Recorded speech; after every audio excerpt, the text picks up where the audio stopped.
Shalom. I want to give our praises to Yahweh, Ba'ashem Yahushai, Ba'ashem Rakatadash. Double honors to the apostles and elders of Great Millstone. Salutations to all the brothers and the few sisters out there unto this like foreigners from the seed of Abraham, Isaac, and Jacob. Shalom in the Hebrew, which means peace, a clear, beautiful, wonderful sign of things to come. All right, the scriptures clearly tell you about signs. Matter of fact, I'll start with that one. Boom.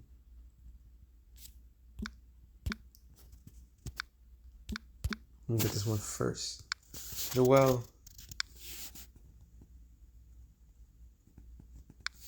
2, verse 28 says, "And it shall come to pass afterward, that I will pour out my spirit upon all flesh, and your sons and your daughters shall prophesy, and the young man shall dream dreams, and the old man shall dream dreams, and the young man shall see visions. And also upon the servants and upon the handmaids, in those days will I pour out my spirit." So what is the Lord doing? He's pouring out his spirit upon all flesh.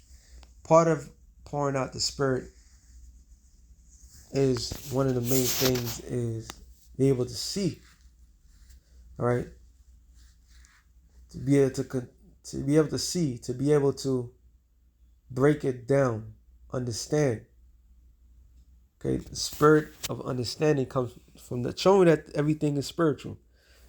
I tell you what, matter of fact, real quick. Get this real quick. Ephesians 2, verse 6. Oh, 8, sorry. "For by grace are ye saved through faith, and not of yourselves, it is of the Most High." So the Most High pours down his spirit, and part of his spirit that he pours down, faith, hope, and you'll be able to see. Eye salve, like it says in Revelations 3, and matter of fact, Revelation 3 and 18. "I counsel thee to buy of me gold tried in fire." That gold that's tried in fire is what we do out there. We go out there in the highways and byways, and we seek for the elect. All right? Our job, our calling is to call others. You hear this word, you eat the whole roll, you go out there in the highways, byways, and you seek out further precious metals, precious people. Okay, it's not about the masses, it's about the right personnel. "That there mayest be rich in white raiments, that thou mayest be clothed, and that the shame of thy nakedness do not appear." Meaning, all the things that we have done in the past not appear no longer. Why? Because we're supposed to be new creatures ourselves. "And anointing thy eyes with eye salve, that thou mayest see." So the Lord gives us the eye salve to see, and the main things that the Lord allows us to see through his spirit that he pours down is the signs. It says, verse Joel 3 and 2 and 30. "I will show wonders in heavens and earth, blood and fire and pillars of smoke.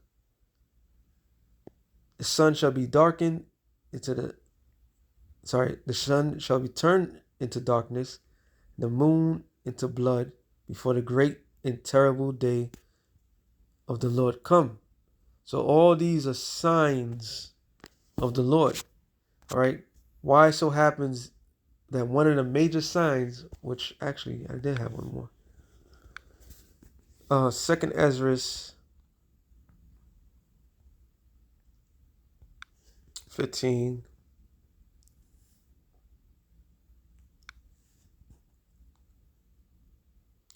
I started at 10.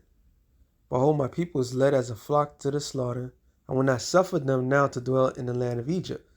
But I will bring them with a mighty hand and a stretched out arm, and I will smite Egypt with the plagues as before, and I will destroy all the land thereof.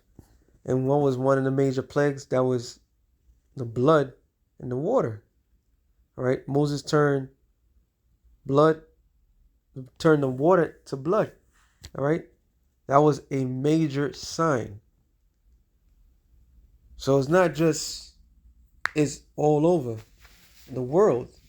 The great and terrible day of the Lord, and the Lord is giving signs for that. 2 Ezra 9:1. Then answered me, then said, measure thou the time diligently in itself, when thou seest part of the signs pass, which I have told thee before, then shalt thou understand it is the very same time wherein the highest will begin to visit the world which he made. So that the part of the signs past is just that. All right. The Lord likes to repeat certain things. So it's not just about the eclipses and the blood moons, blue moons, and so forth. It could be the same signs that he did, that he have done into Egypt. All right. It says, therefore, when thou shalt see earthquakes and the uproars of the people in the world, which we all see.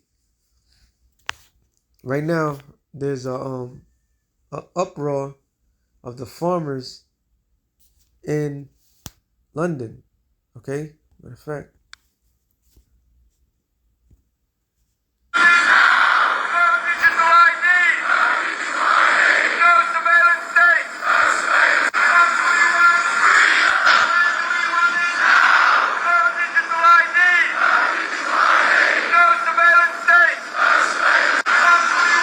And that's the uproars of the people. Okay, the uproars of the people. So we're seeing in time past of the signs that the Lord said was going to happen. All right. We're seeing the uproars of the people. We hear earthquakes. There was an earthquake, California. All right. There's been several earthquakes. We've seen the uproars of the people. We're seeing all these things. It says, then thou shalt well understand that the Most High spake of those things for the days that were before thee, even from the beginning. So it's not hard for the Lord, it's not far-fetched for Yahweh Bashim Yahushua to make a river full of blood. The Lord is bringing heavy judgment to the world. He's visiting this world. Visiting don't mean he's going to be happy, nice. He's visiting by bringing judgment. All right? And the Lord is consistently bringing judgment to this world. For like as all that is made in the world have a beginning and end, and the end is manifest. So we're seeing the manifestation of the end of the heathens, of all these nations. Okay, the power that they bear in this world is happening on a grand scale. It says, even so, the times also of the highest have plain beginnings and wonder and powerful works, and the ending is in effects and signs. I believe, who is it? Is it Pterosaur? Let's see if I can find it. All right, I have music in my mind right now. Pterosaur, yeah, Pterosaur. Yep, it's my shit right here.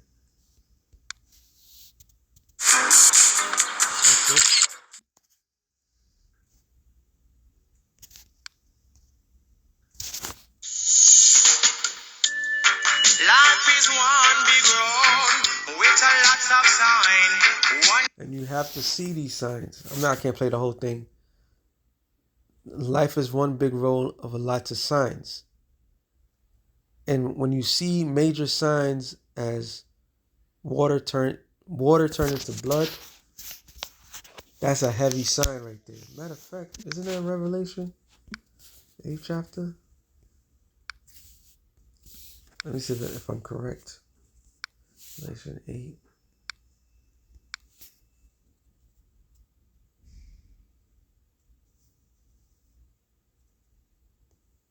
Yep. Wow, that's a spirit. Revelation 8 and 8. And the second angel sound, and it were a great mountain burning with fire, which that great mountain is talking about America, was cast into the sea, and the third part of the sea became blood. So this is an omen. Let's look up the word omen. So this is another omen. I believe the river Euphrates at some point, the great river Euphrates was that dried up, and it gave the Hebrew word for tha. All right, Hebrew word for tha, which tha is really a cross, an X, so to speak. No, actually, no, I'm sorry. It gave the Hebrew word for, not the Hebrew word. It gave the Greek word for omega. All right. Matter of fact, let me get this real quick. It says an omen, an event regarded as pertinent of a good or evil. So omens, signs. All right. River. Let's see. Do this.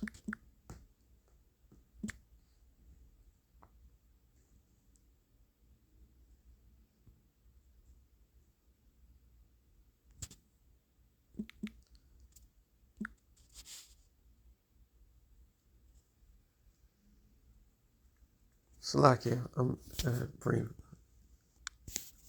River Euphrates. Oh yeah, dried up. See with the image. Bam. What is that? That's the sign of Omega. All right. What did the Lord say? He's the Alpha and the Omega. So this is a big sign right here. A huge sign. All right. Alpha and Omega, the beginning and the end. It says it twice. I want to get the one in Revelation. Oh, 1:8.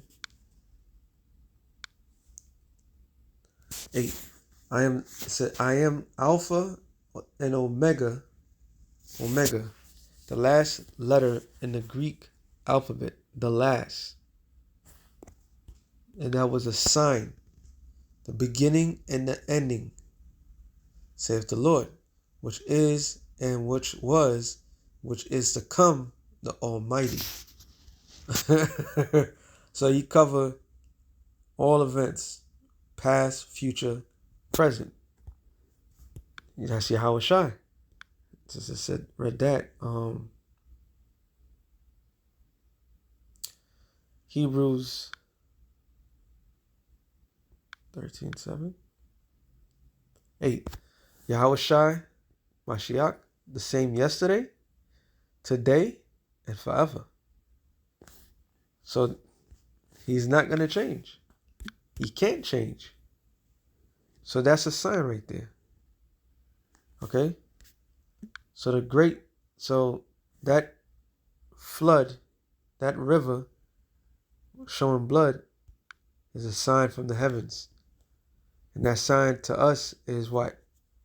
That sign from the heavens, we're closer than we can believe. So that being said, shalom to your elect of the nation of Shalom.